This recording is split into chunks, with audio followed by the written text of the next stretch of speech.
It's a great turnout, yeah. Ready? Okay. Good afternoon, everyone. Good afternoon. Thank you very much for coming. And my name is Miles Yu. I'm the director of China Center here at the Hudson Institute. And today we have a distinguished guest, not far from us, several blocks away from the White House. The topic is about cyber policy. So we're very excited to have this event. And because that's a talk of the town, everybody talk about cyber. When we talk about national security, when we talk about privacy, we talk about even food safety, has a lot to do with cyber. So cyber is the front and center in our national awareness. Our speaker today is Israel Song. He's the director of cyber policy for East Asia and the Pacific for the National Security Council in the White House. In his current capacity, Israel coordinates interagency efforts to counter nation-state cyber threats to the United States critical infrastructure and bolster the cybersecurity of allied and partner nations. Before entering government service, Israel was a senior vice president for strategy at a software company in the United States and the regional vice president for an IT security company based in Asia and the Middle East. He graduated from Cornell with a BS in policy analysis in 1996 and obtained a JD from Harvard Law School and an MPA from the Kennedy School of Government at Harvard in 2001.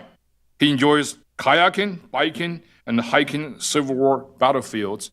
So the battle obviously continues. It's not a civil war, it's an international war of global significance. So without further ado, I give you Mr. Israel Song. Thank you. Thank you so much, Miles. Thank you so much. Good afternoon, everyone. How's everyone doing?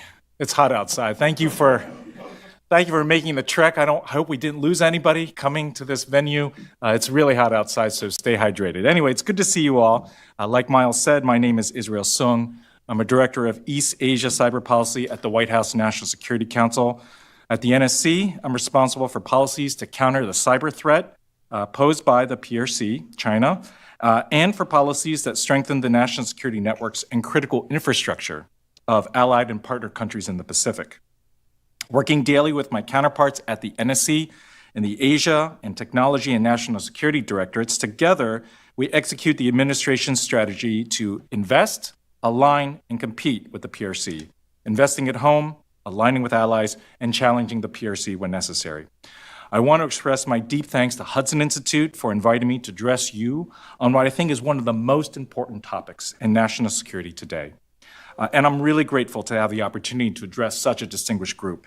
And a special thank you to Miles and the Hudson Institute. Thank you for leading policy conversations in this area already. Thank you. Today, I want to talk about leading in the cyber competition with the PRC. But in addition to cyber, I also want to talk about the whole gamut of foundational technologies on which cyberspace is built, including software, networks, and chips, among others. And I'm going to talk about this through the lens of the US-China strategic competition. So I'm going to make 3 points this afternoon. The first point is, the PRC is the only state with both the intent to reshape the international order and the economic, diplomatic, military, and technology power to do it. Beijing sees cyber and emerging technology as critical to its strategy to reshape the United States-led international order to be more favorable to the priorities of the Chinese Communist Party, the CCP. Number 2, the novel and unique nature of internet-connected goods require that the United States must stay ahead in this cyber and technology competition to ensure that we lead on the sources of technological and economic growth, while also ensuring that sensitive technologies our companies are developing do not become a source of vulnerability. Third point, staying ahead of the PRC requires us to do certain things. A, to adopt carefully tailored policies to protect US technology from being used to undermine our national security. B, massively invest in cybersecurity, cyber talent, and capabilities so that we lead in critical technologies. And C, forge mutually reinforcing partnerships with nations committed to an affirmative vision of cyberspace. Now, Hudson Institute's scholars and thinkers have already done an excellent job highlighting Beijing's strategic intent to challenge the democratic, rules-based, US-led global order and reshape it.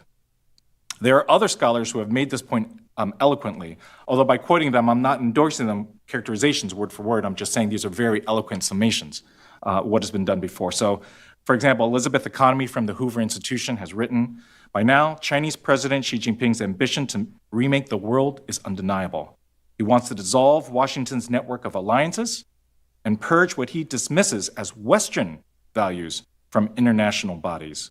In his multipolar order, global institutions and norms will be underpinned by Chinese notions of common security and economic development, Chinese values of state-determined political rights, and Chinese technology. Rush Doshi from Brookings has written, at the global level, Chinese order would involve seizing the opportunities of the great changes unseen in a century and displacing the United States as the world's leading state. This would require successfully managing the principal risk flowing from the great changes, Washington's unwillingness to gracefully accept decline, by weakening the forms of control supporting American global order while strengthening those forms of control supporting a Chinese alternative. Now, I'm citing this scholarship because I don't intend to cover this ground again today. My objective today is to bring to this conversation an understanding of how crucial cyber and technology is to Beijing's plans. Our bilateral relationship with the PRC has gone through ebbs and flows. And one of our primary objectives has been to manage the tensions that come with this competitive relationship with the PRC, in which we have many differences. But here's the point. Deep under the surface, cyber and technology competition with the PRC is intense and on a massive scale. And like a deep ocean current, it is this competition that could ultimately decide what happens on the surface. Let me talk about the first point about PRC being the only state with the intent to reshape the international order. When I say that Beijing sees cyber and emerging technology as crucial to its strategy to reshape the US-led international order to be more favorable to the priorities of the CCP, what I mean is that the PRC has mounted a large-scale effort to actively and intentionally dominate these areas in a strategic way. Many of you are aware of the PRC's massive espionage effort against the US using cyber. In a campaign that has lasted over a decade, the PRC has been able to steal technology secrets from many sensitive weapons programs. You're also probably aware that the PRC has for many years pre-positioned on US critical infrastructure for a potentially disruptive cyber attack, setting up backdoors to enable it to cripple vital assets and systems in the event of crisis or conflict. And by critical infrastructure, I mean transportation hubs, power generation, electrical grids, communications, water supplies, and the like. What is public but is less well known is that the PRC has been doing the same pre-positioning to many other countries around the globe, including some who are our allies and partners. This global pre-position activity is truly massive in size and breathtaking in scope. For the PRC to have a potential to disrupt the critical infrastructure in all these countries has required their state-sponsored hackers to persistently and aggressively maintain this cyber access for years on end. Let's talk about semiconductors, arguably the foundational technology of cyber. This administration has pursued a small yard, high fence policy to restrict the export of the most advanced chip technology to the PRC, appropriately scoped to protect national security without unduly limiting trade and investment. However, not only is the PRC now investing even more heavily in the indigenization of chip production, it is also actively and illicitly circumventing export controls. But it's not just self-sufficiency that the PRC is seeking. The scale of resources that the PRC has poured into its industries is not just to catch up, but it's indicative of an intent to surpass.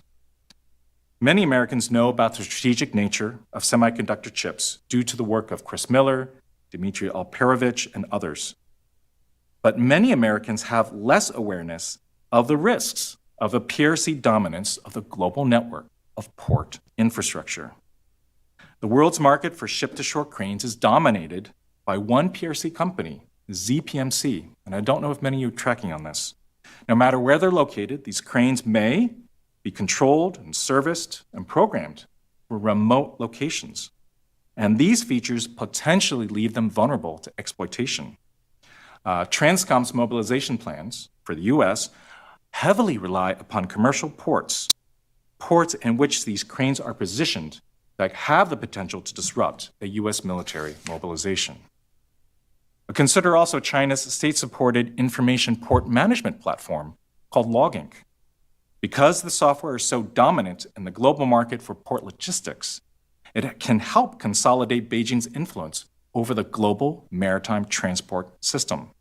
During crisis or conflict, this software has the potential to be leveraged to provide intelligence to the PRC or possibly even influence port operators who use it.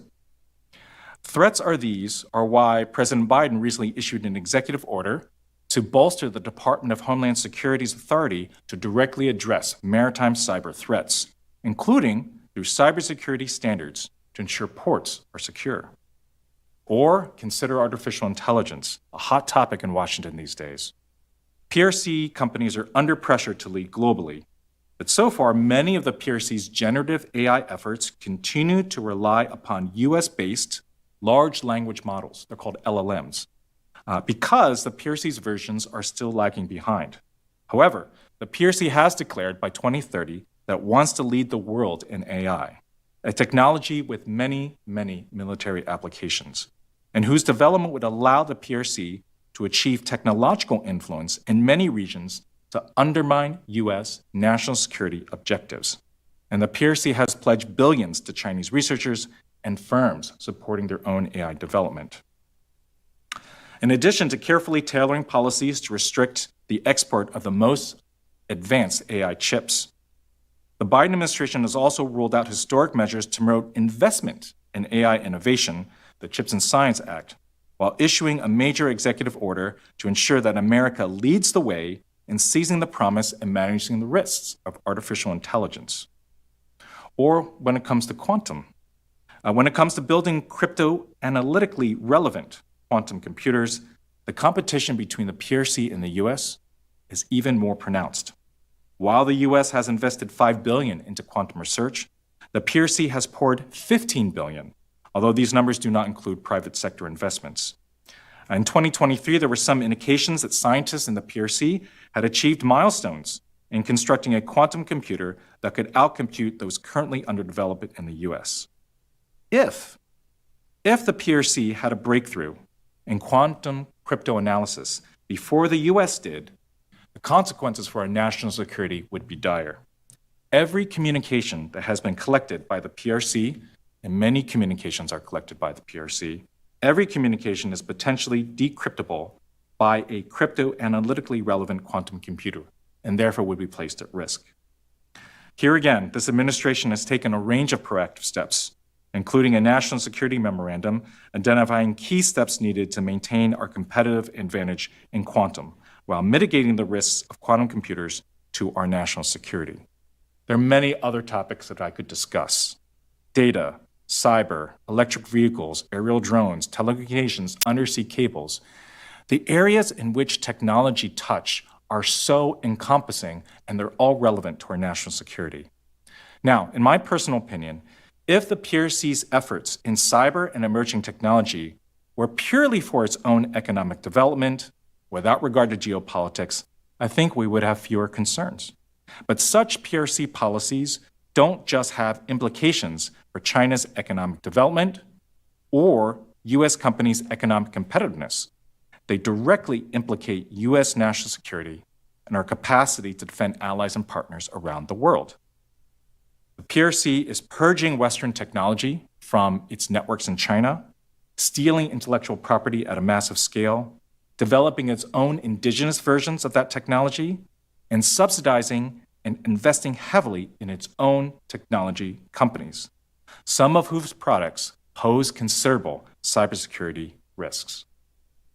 Now, let me move on to my second point about the unique nature of internet-connected goods. I want to answer the question of so what? Why isn't just keeping pace with China in cyber technology good enough? Why does the United States have to lead in this area? What are the consequences if we don't? The answer to these questions lies in the novel and unique nature of internet-connected goods. So, for example, cyber and technology are internet-connected. Their functionality is dependent upon their connection to the internet. When you purchase one of these goods, you're buying its functionality, but you could also be relinquishing some control over it. Now, in most cases, where an internet good is produced has few national security consequences. But in the case of the PRC, we have to think of a few more things. We can't ignore that the PRC enterprises that produce internet-connected goods, they have to operate in a different political context, including a lack of rule of law protections against PRC government interference. Moreover, the PRC's civil-military fusion strategy supports the modernization goals of the People's Liberation Army by ensuring that it can acquire advanced technologies and expertise developed by PRC companies, universities, and research programs that appear to be civilian entities. Therefore, the unique and novel nature of internet-connected goods is such that someone's private decision to purchase such a good produced in the PRC could have potentially significant national security implications. Now, in my personal view, the PRC has long recognized on a strategic level this potential for internet-connected goods to advance their national security objectives. Now, I'm not saying that we should have a policy to oppose trade in all internet-connected goods from the PRC. This is not about protectionism, but I think we need to carefully assess and tailor measures that will continue to protect U.S. national security when it comes to our most sensitive and advanced technologies, because we have to ensure that these kinds of vulnerabilities don't impact our national security over the long run. Let me give you a concrete example. Let's take connected vehicles. New vulnerabilities and threats could arise with connected vehicles if the PRC gained access to these electric vehicle systems or data, right? Connected electric vehicles collect large amounts of sensitive data on their drivers and passengers, regularly use their cameras and sensors to record detailed information, possibly on our infrastructure, interact with critical infrastructure, and in some cases, can be piloted or disabled remotely. Connected autos that rely on technology and data systems from the People's Republic of China could be exploited in ways that impact national security. Now, the Department of Commerce is issuing an ANPRM, an advance notice of proposed rulemaking, to investigate the national security risk posed by connected vehicles from countries of concern, including from China. Commerce will gather information from the industry and the public on the nature of these risks and try to determine what potential steps that can be taken to mitigate them. The administration goal is to manage competition with the PRC, finding mutual areas of competition and preventing competition from veering into conflict. But because Beijing has a long-standing, ongoing effort to channel resources into emerging technology and breakthrough industries, we have to be very careful from a national security point of view. These areas in which cyber, semiconductors, quantum, and AI, they all have significant dual-use applications. My point is, technology itself is an extension of geopolitical power. Where technology is made, how is it produced, and what countries have control over technology have absolutely national security consequences. Which means we can't just pace the PRC. We have to stay ahead of the PRC in the cyber and emerging technology competition, particularly in those foundational and sensitive areas. Our approach is about protecting technology advantages and preventing our competitors from using technology against our national security interests. Okay, my third and last point, right? My third and last point was, so what are we supposed to do in terms of tailoring policies, in terms of investing in cybersecurity and talent, in terms of forging mutually reinforcing partnerships with allies around the globe? What do we do about this? Okay. How do we stay ahead of the PRC in this cyber and emerging competition? What does staying ahead look like? Let me give you a few thoughts. First off, I don't want to just tick off a laundry list of policy options. And what I'd rather do instead is set out some kind of strategic direction and let very capable subject matter experts here at Hudson, at other think tanks, and in other industries figure out what policies are feasible and effective under these broad brushstrokes. First, let's talk about cyber and emerging technology. There should be continual dialogue between industry and government on trends in critical and emerging technologies, the opportunities and risks they pose, and the appropriate application of tools to mitigate the risks, safeguard our most sensitive technologies, and extend our technology leadership. So, for example, the administration's current policy of small yard, high feds has been applied to things like advanced computing and semiconductors, and these are critical to our national security. I don't think anyone would dispute that. But there's another technology space that is kind of at the frontier, which is cloud computing.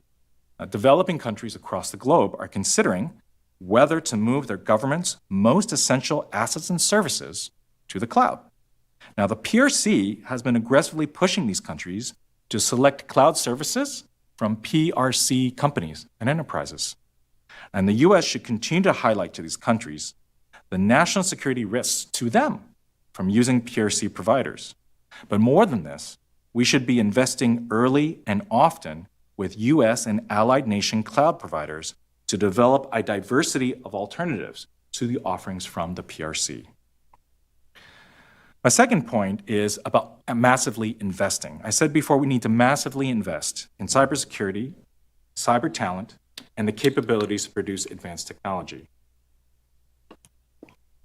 The steady drumbeat of attacks we've seen over the last 3 years highlights the limitations of a purely voluntary approach to protecting our critical infrastructure. It's essential that we start requiring each of our critical infrastructure sectors to adhere to baseline cybersecurity measures. Things like making sure you have a cyber incident response plan, require multi-factor authentication, requiring encryption, and require logging, just to name a few basics. To codify this approach, this administration recently released the National Security Memorandum 22. It elevates the importance of minimum security and resilience requirements within and across critical infrastructure, and it places increased expectations on our risk management agencies to implement those requirements.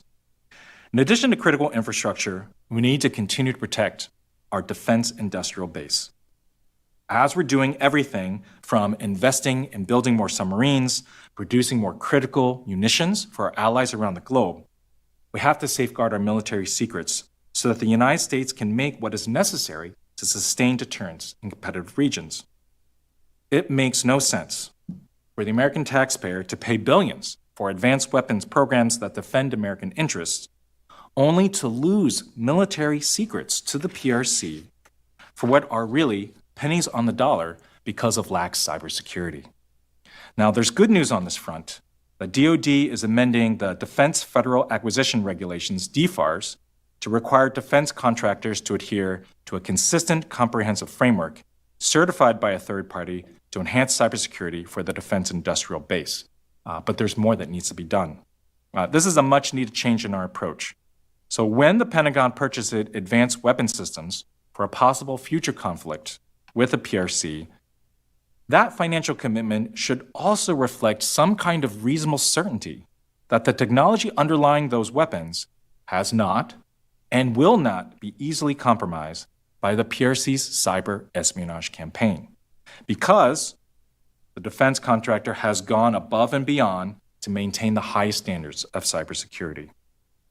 So I've talked about our critical infrastructure and our defense industrial base. Now I want to talk about talent, human talent. Investing in cybersecurity means investing in our pool of STEM talent. In 2023, more than 750,000 cybersecurity jobs in the United States went unfilled. In 2022, universities in the United States awarded 435,000 STEM bachelor's degrees. Now, that seems like a lot, doesn't it? Until you realize that on average, universities in the PRC award more than 4 million bachelor STEM degrees every year. Now, I know, the PRC has a greater population. Some rankings suggest that the quality of the STEM education in the US is higher than that of the PRC, and many talented scientists and engineers from China eventually relocate to the West for graduate study and employment.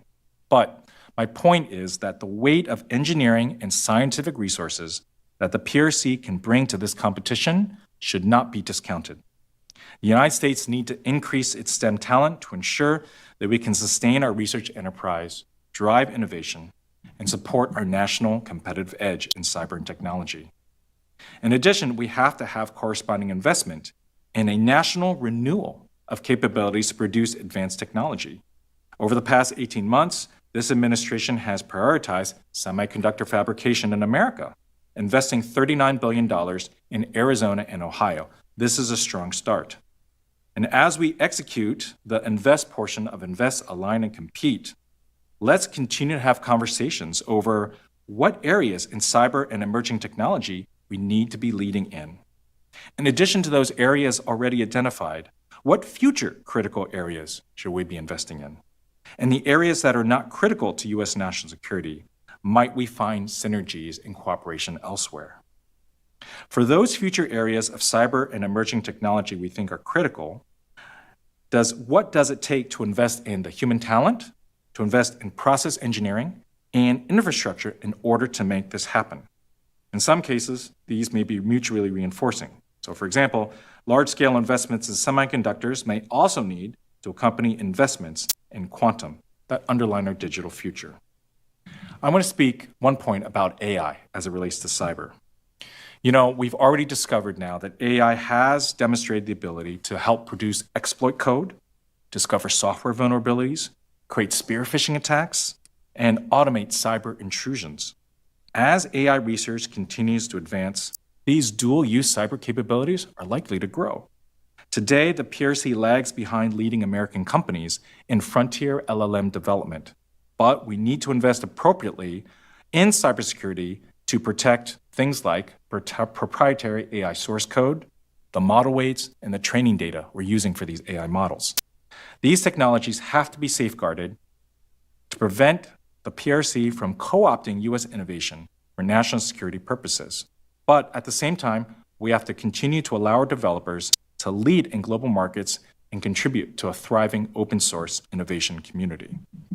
We need to protect our data. We need to protect the interconnected infrastructure of banking, communications, virtual platforms, and computer networks, especially those that support our electoral process. Lastly, and this is my last point here, we need to extend this successful strategy of multilateral partnerships to the cyber and emerging technology domain. You know, over the last 3 years, the United States has accelerated a lot of these foreign partnerships based on geopolitical alignment and cooperation to compete with China. So AUKUS, Quad, right? These are some of the examples. We need to start asking ourselves more, what are the best ways to align with foreign partners on national security and economic concerns around things like semiconductor lithography and chip fabrication technology? I suggest that we do the same for cyber and emerging technology. How can the United States expand and enhance multilateral partnerships with like-minded nations to share cybersecurity information and build joint resilience together? Is it possible for the United States to form groupings of nations to reduce the flow of the most sensitive national security technology to the PRC and other adversaries? We could extend it to quantum, artificial intelligence, even future 6G telecommunication standards. Okay, I want to make two last points and then I'll conclude. One is that in leading in the cyber and emerging technology competition, we have to avoid endangering our own efforts by decoupling from centers of innovation. History teaches that societies that isolate themselves from the greater world out of a fear of competition or influence, they eventually undermine their own forward progress. And this is the kind of overreaching that we need to avoid most as the United States, that in the name of competing with the PRC, we end up starving our digital economy of foreign talent, competitive pressure, and innovation, because all those things are important to innovation. There is a great danger in defining yourself simply by what you're against. Instead, when it comes to cyber and emerging technology, I want us to define us ourselves by what the United States stands for in this area, in a way that counters the PRC narrative that the West is only interested in its own wealth and not the prosperity and well-being and development of other countries, including the global South. We need to have an affirmative vision of cyberspace, an affirmative vision of cyber and emerging technology. Our affirmative vision of cyberspace should be a future in which people around the world can reliably access critical services from their government, use technology to securely communicate, express their views online without fear of censorship or political retribution, and depend on a digital infrastructure that drives economic growth for all levels of society. And this is how cyberspace and emerging technology can promote human flourishing. Human flourishing is the idea of the physical and mental well-being of individuals and the communities they live in.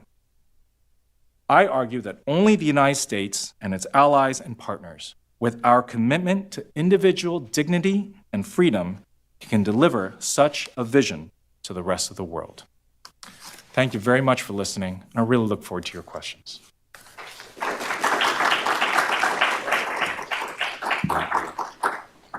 Thank you, Israel. Thank you so much, Miles. All right. So now we're going to have a few minutes, just have some conversation based on what he talked about in his wonderful speech. And then after that, we have question and answers from the audience. Okay. Israel, thank you for that wonderful speech. You mentioned cloud service as very essential in cyber. Now, cloud, of course, involves servers.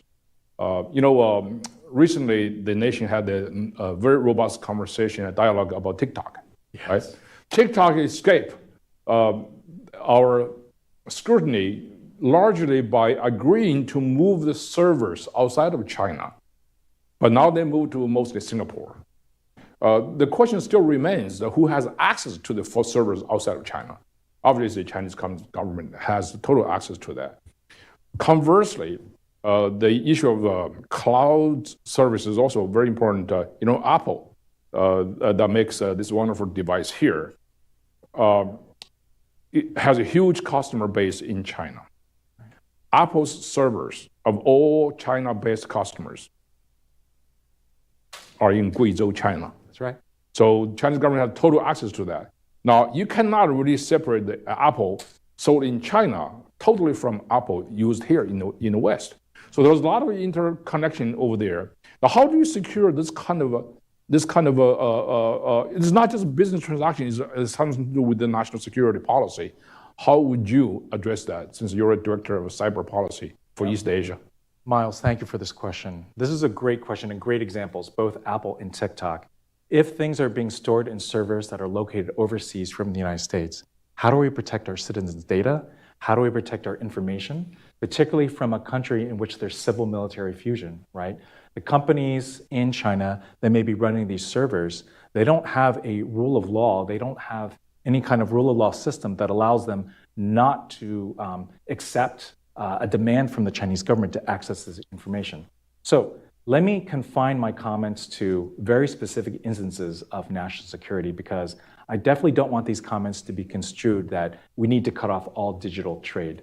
But I think that the ambit of areas of concern about our servers and our information being located for goods in China, I think we need to start expanding that ambit of concern because it's just not national security technologies that are at risk. The ordinary data of American citizens, and especially American citizens and Americans here in this country who are expressing freely how they feel about certain geopolitical issues, that kind of freedom is also at stake. So what I'm saying is that technology is really changing the landscape of what it means to have your data protected. And it's certainly something that we need to pay more and more attention to. I can make the same arguments about so many other kinds of technology since we're no longer storing information on a premises server somewhere in the United States.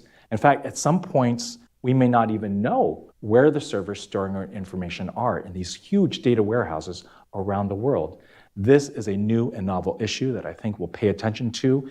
Even in this administration, we're paying attention to it. Whatever comes next in the next administration, we should absolutely broaden that ambit of perspective and think, what are the national security implications of cloud computing?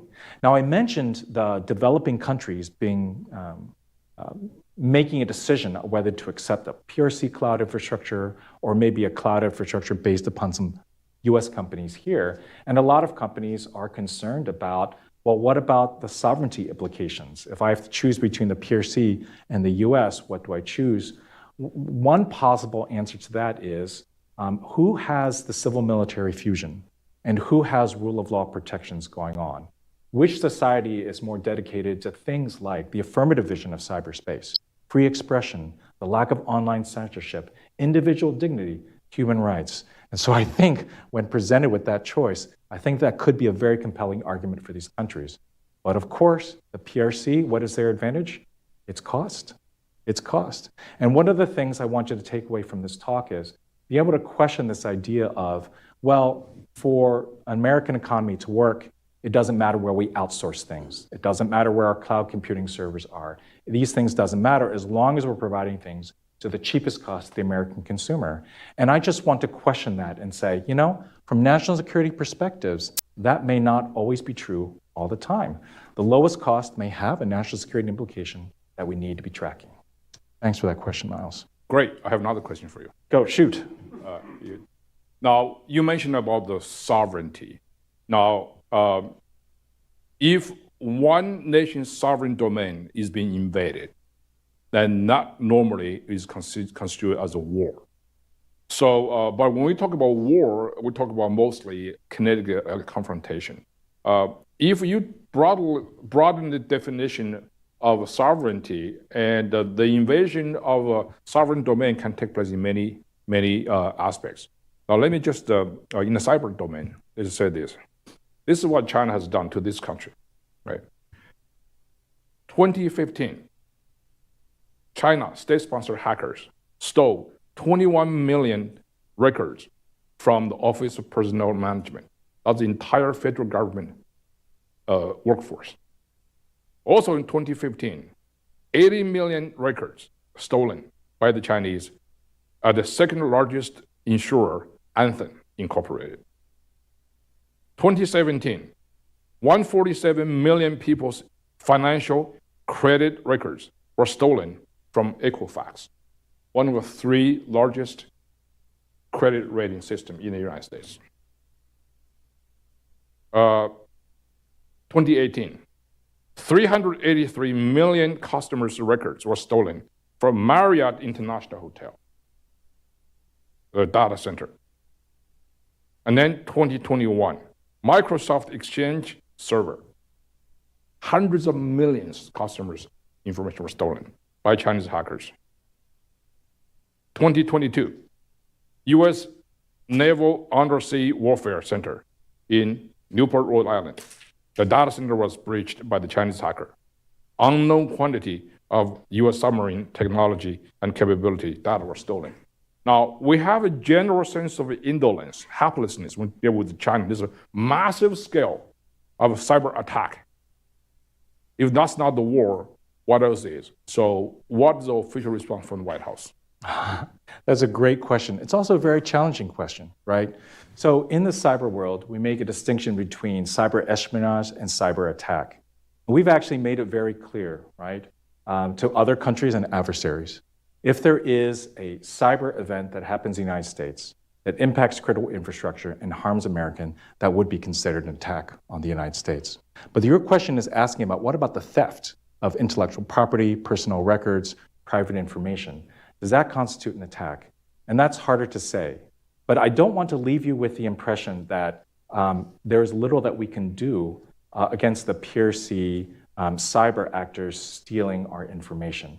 There's actually a lot we can do, which is why cybersecurity is such a priority for this administration. How do we get critical infrastructure providers to maintain minimum cybersecurity standards? How do we get defense industrial base to improve their cybersecurity? These are all really good things. I'm afraid that when I talk about cybersecurity to non-cyber audiences, I'm afraid, and I don't want to leave audiences with the impression that these attackers are so skilled that there is little we can do. We can actually do a lot. We can actually improve our cybersecurity a lot. We can actually warn our allies and partners about what the PRC is doing.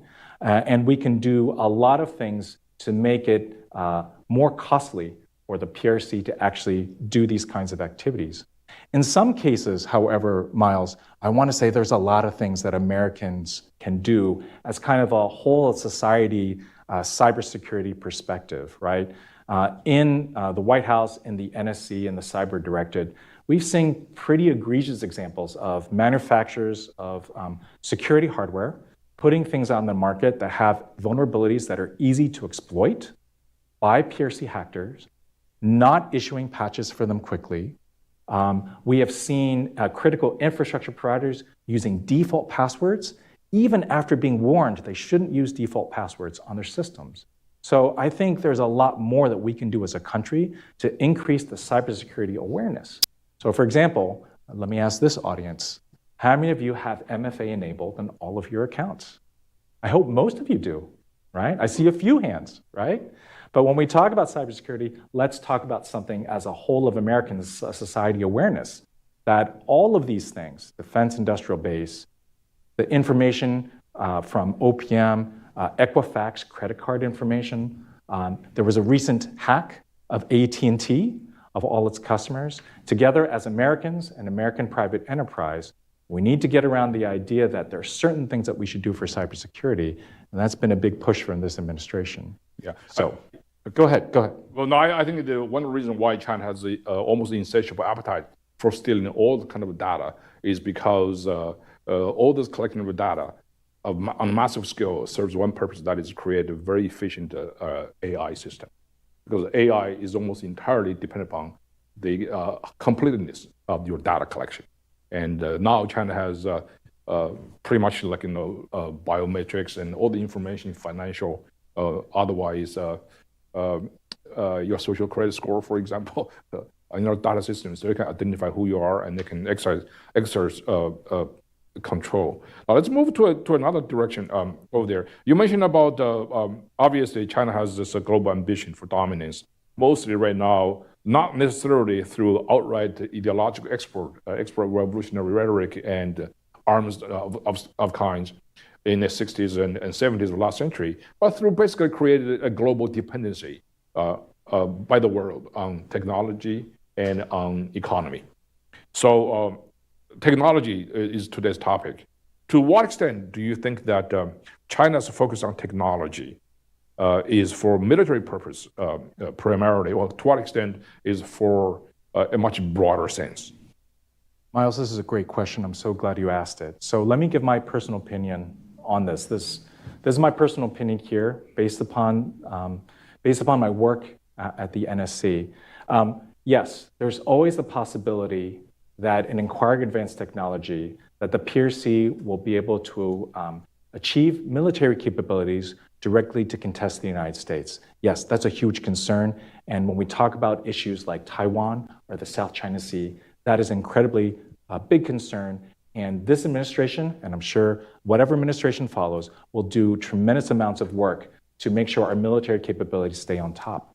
But my biggest concern isn't that eventuality. My biggest concern is a world in which China, over decades, because of its investments, because of what's doing, has been able to corner the most sensitive and advanced future technologies that future digital life will depend upon. And Miles, you mentioned creating a technological dependence. And part of the reason why I bring the examples in my speech of the cranes, why I bring examples of port management infrastructure or other kinds of things, is that as China moves and takes greater portions of these areas of future economic and technological development, my concern is that if we don't do something as the United States to contest that in those technology areas, not only will we fall behind, but we may be faced with a decision that is increasingly difficult to contest the PRC in the technology domain. That's why I say that we have to lead. China is great at taking advanced technology and producing it at scale. A lot of the things that we've done in the preceding decades in the United States is try to outsource all the technology. We design it, but we outsource it. The process engineering takes place in other countries. And I guess one of my concerns is, but in outsourcing it to other countries, might we be giving up a little bit of national security concern here? So questions to ask ourselves in the national security establishment is, how do we create an environment where we and our allies and partners are not technologically dependent upon China, particularly for the things that have such wide variety of dual-use applications? Very, very good. So you mentioned about the affirmative vision of cyberspace, which is a very interesting concept. Obviously, I'm in total agreement. Now, the PRC obviously has a different vision of cyberspace. How do you convince, the West versus the rest? So how do you convince the rest of the world to go along with our vision of cyberspace? That's a great question. I think that, as I said before in my talk, simply defining what you're against can be dangerous as an argument, right? We need to define what we stand for as Americans. And I think taking the values before the internet revolution of individual dignity and freedom and trying to articulate those when it comes to digital, a digital economy, a digital infrastructure, a digital future, that's one of the greatest challenges that we have before us. When we talk to other countries, particularly in the global South, we have to make the case that it's not just about what is cheapest. It's about what technology will enable your development, but will also allow your citizens and your people in your country to experience the same kind of digital freedom, the creativity, the freedom of expression online that we Americans enjoy. I think this administration has done work in this field, the preceding administration has done work in this field, but I still think there's more work to be done in articulating this digital future that we're building through AI, through all these advanced technologies. How is that technology going to be in the service of the values that we embrace as Americans? One of the things I hope you're taking away from this talk is that technology is not a value-neutral thing. Technology itself is imbued with so many different values. It's just not engineering and science put together. The way we use it, the way it gets used in our societies, has an implication for the values that we espouse.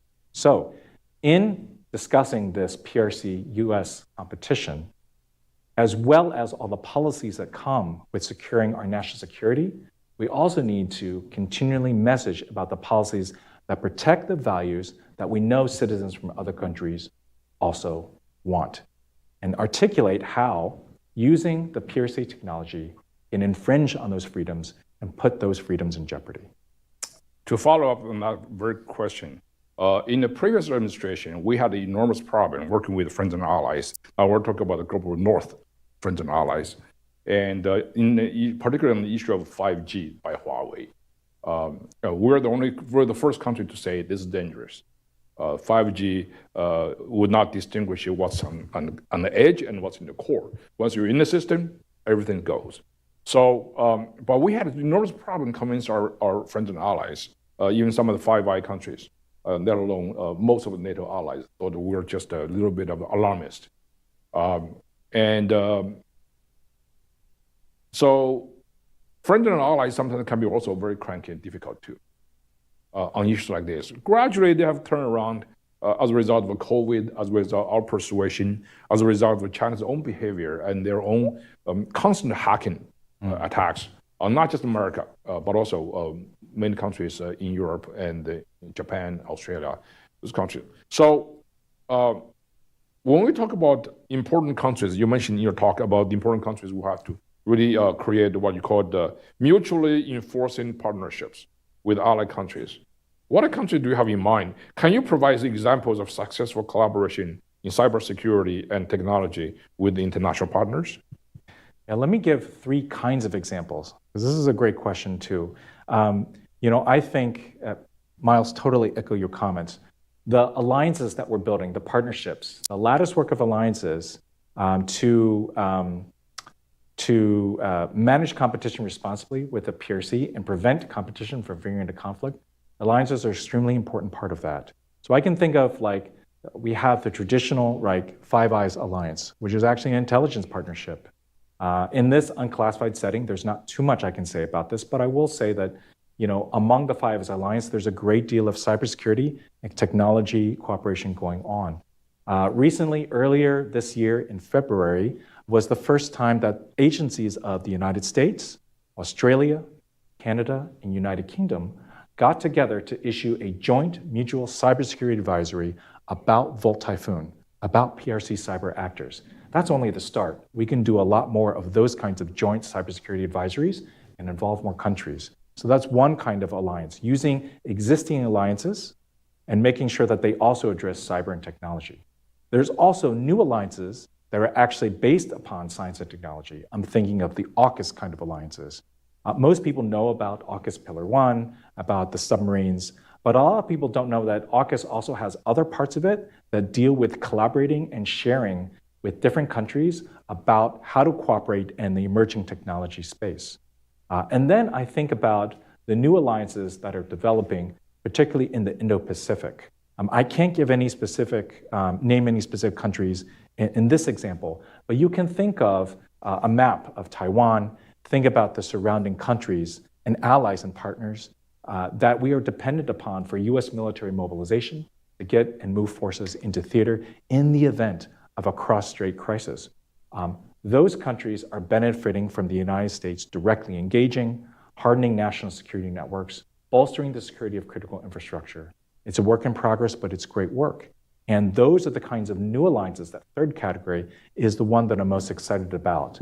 There are a lot of other countries around the world. We just had the NATO summit here in Washington, very successful. We've had a lot of opportunities to build new alliances that incorporate or are based on cyber and emerging technology. AI is one of the things that I think has the most promise. There are other countries, and I will name one country, for example, like Japan, who has such an impressive scientific community. And we are talking with Japan about being partners in AI. And I think there are other countries who we can also partner with in AI, those who share our affirmative vision, those who share our values about what should AI be used for, and how do we keep AI from being used against our national security interests. Well, I just visit, because summertime everybody travels. I traveled into to Europe and to Asia last couple of months, and every country is very actively involved in the cyber issue, and particularly the foreign partnership. Not because it's important, not only because it's important to them, to everybody's economy, but also there's a very strong sense that everybody feels the common threat. Common threat is a foundation for common defense. And the common threat primarily comes from China. If you listen to our national leaders' pronouncements about the cyber threat from China, it's at a scale of unmatched in human history. You listen to Director Ray's talks, right? So it's just mind-boggling how much of China has been involved in this. I mean, it's just like, it's on national policy level, we're still doing this kumbaya dance with China, as if China is just one other normal country who misbehaves occasionally. No, it's very systemic. It has a very, very ambitious intention to upend the existing international order. Now, let me, with the interest of time, so I have several questions, but I'm going to just stop here and listen, hear what you have to say from the audience. Okay, please. Here.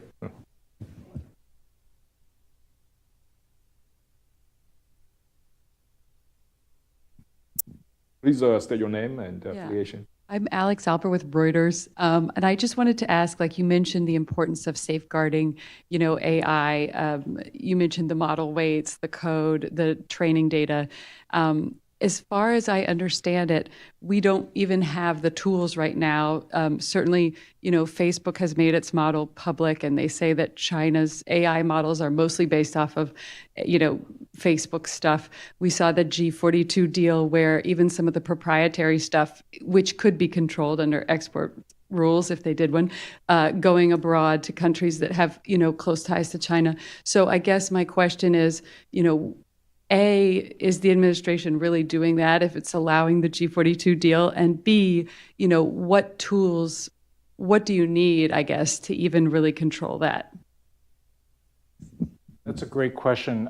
There are other colleagues from other directorates that are much more expert on AI than I am. So I'm going to refer to them. But I think what your question is getting at is, how do we address AI? How do we make sure that the AI technology that the US firms have spent so much time developing, how do we make sure that they're not siphoned away by adversary countries and used against their national security interests?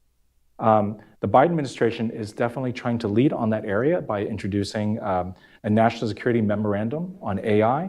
We're going to address the threat to US technology firms from the IP theft from the PRC, as well as the broader cybersecurity threats from AI. And we're also going to accelerate the US national security's adoption of cutting-edge tools to benefit our national security objectives.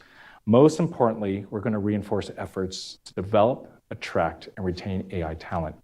That last point is something really, really important. And it goes along with the points I made earlier in my talk, which is, as a country, as Americans, what are the ways that we can put more power behind our STEM talent, to hire more cybersecurity specialists, to make cyber and STEM more interesting to young people across our country, to attract and retain cyber and AI talent.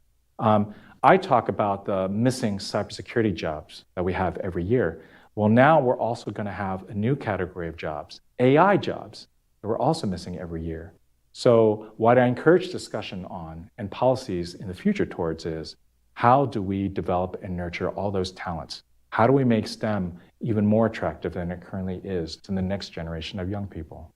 That's a great question, and thanks so much for asking it. You should run for public office because everything you started with, that's a great question.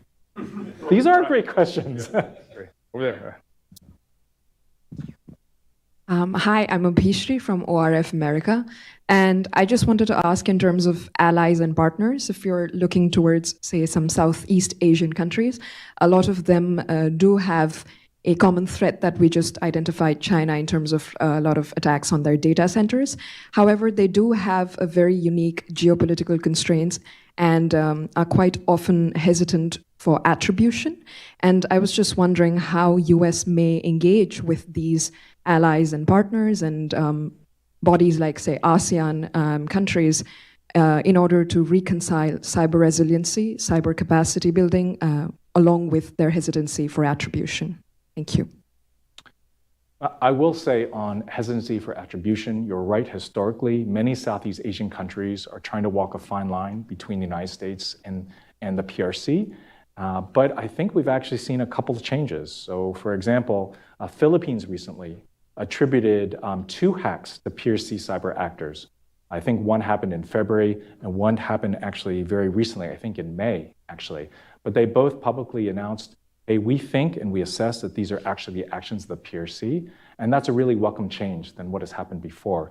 Obviously, the Philippines in a slightly different position than many ASEAN countries. But I will say that absolutely in favor of engaging ASEAN, right? Engaging ASEAN on cyber capacity building, not just about the PRC threat, but also things like cyber criminality. We have something called the Counter Ransomware Initiative, which gathers a coalition of countries together to combat cyber criminals. We have a policy pillar, we have a Counter Ransomware Task Force. That kind of collective cybersecurity against cyber criminality is also very useful for shoring up cyber defenses in general. So there has been engagement with ASEAN. I agree with you, there should be more. The ASEAN are key partners in this space, particularly given their geographical location. So thanks for the question. Right. And then one more following this. Thank you very much for your remarks. When listening to you and to other people, one feels that China is extremely successful penetrating cybersecurity. There are attacks all the time, often successful or partially successful attacks. My question to you, though it may be difficult to answer, I understand, How successful is the United States in penetrating Chinese cybersecurity defenses or other Russia? We know from Russia's war in Ukraine that American intelligence was extremely good regarding the impending attack. So I reckon something similar is probably in a way successful also regarding China and cybersecurity. And as we have a small audience, perhaps you can be quite frank. Well, thank you for your question. In this unclassified setting, of course, I can't be as frank as I'd like to be, but I will answer your question in one way, which is the PRC success in cyber. And so again, to reiterate a point I made earlier, I don't want any of you to leave this talk with the idea that the PRC is unstoppable in cyber. It is actually not. With the correct cybersecurity, we can make a huge difference for American companies and for our allies and partners abroad. By mere virtue of the fact that we're able to talk about PRC cyber, and many others have done as well, Director Chris Wray, Jen Easterly, a lot of commentators have talked about what we know about PRC cyber actors. The mere fact that we are able to talk about this and identify it and call it out is a sign that they're not completely successful. We know what they're doing, we know what they have done, we're tracking them very closely. Through the efforts, a lot of our partners through the interagency. I wouldn't say this is a complete success story, but it is successful in the sense that their behavior is not being unnoticed. What would be not good is if we were not able to talk at all because we had no inkling of it. But actually the contrary is true. We actually have very, very good understanding of what's going on in some cases. So I'm sorry I can't answer any more in this setting. Thanks very much for your question. But I want to add that to what Israel said. America is a country of innovation. America is a country of enormous energy and creativity. So we have capabilities. The issue that really we're talking about is leadership and also specific policy. So on that ground, if the country really gets acted together, and we have been unstoppable. And I think, if you look at the Chinese leaders in cyber, they're mostly trained in the United States. So they learn the skills and for a very purposeful, in a very purposeful direction and serve the country and the state. So if the U.S. government had policy right and then people are mobilized, and I think we have powerful companies in Silicon Valley. Look at Google. Google commands an enormous amount of data, the human activities. So, but they're being very prudent, and Chinese government is really good at weaponizing any technology in its position. And we are a country of democracy. We don't do that all the time. Mostly, there's a clear line between government and private business, right? One more question, please. Yeah. Wait, before we ask that question, can I just add on to that? Oh, absolutely. Yeah. I absolutely agree. This country has amazing resources, amazing talent, amazing innovation. And if we put our minds to it, we actually can, we definitely can lead in the cyber emerging technology, and we can do it. What it takes, though, is a recognition, and that's part of the reason why this administration and other administrations, other people in the cybersecurity community are raising this message of, hey, we need to focus on what is the national security threat when it comes to cyber emerging technology, and how do we invest massively in the resources to overcome the challenge. So thanks. All right, great. Okay, last question. Great, so last question, please. Thank you for doing this. My name is Yuko Mukai from Japanese newspaper Yomiuri Shimbun, and my question is about what you mentioned about Bolto Typhoon and Five Eyes, and so you mentioned that Five Eyes start like united and like as a counterpart. After Bolt Typhoon, which I understand that was malware hidden in the Guam base and Guam infrastructures. And why? What is the analysis? Why it happened? What was their intention? And how it's relevant of with their plan to invade Taiwan? That's a good question. Let me answer it this way. Going back to one of the first points I made earlier in the talk about PRC prepositioning, what is their intention behind prepositioning on critical infrastructure, on U.S. critical infrastructure, and on infrastructure in other parts outside the U.S.? It's definitely a potential for a disruptive cyber effect, a cyber attack, in a time of crisis and conflict. And so that's their motivation behind doing it. There are several things that we can do. One of the most important things is making sure our critical infrastructure providers, right, and other places outside the United States as well, our critical infrastructure providers adopt those cybersecurity measures that are most important to remediating the vulnerabilities in the network. So I hope I answered your question by saying, what is the intention of the PRC behind pre-positioning? What do they hope to gain from it? And what we can do about it as well. I hope that answered your question, or maybe I didn't understand it. Please ask it again if I misanswered.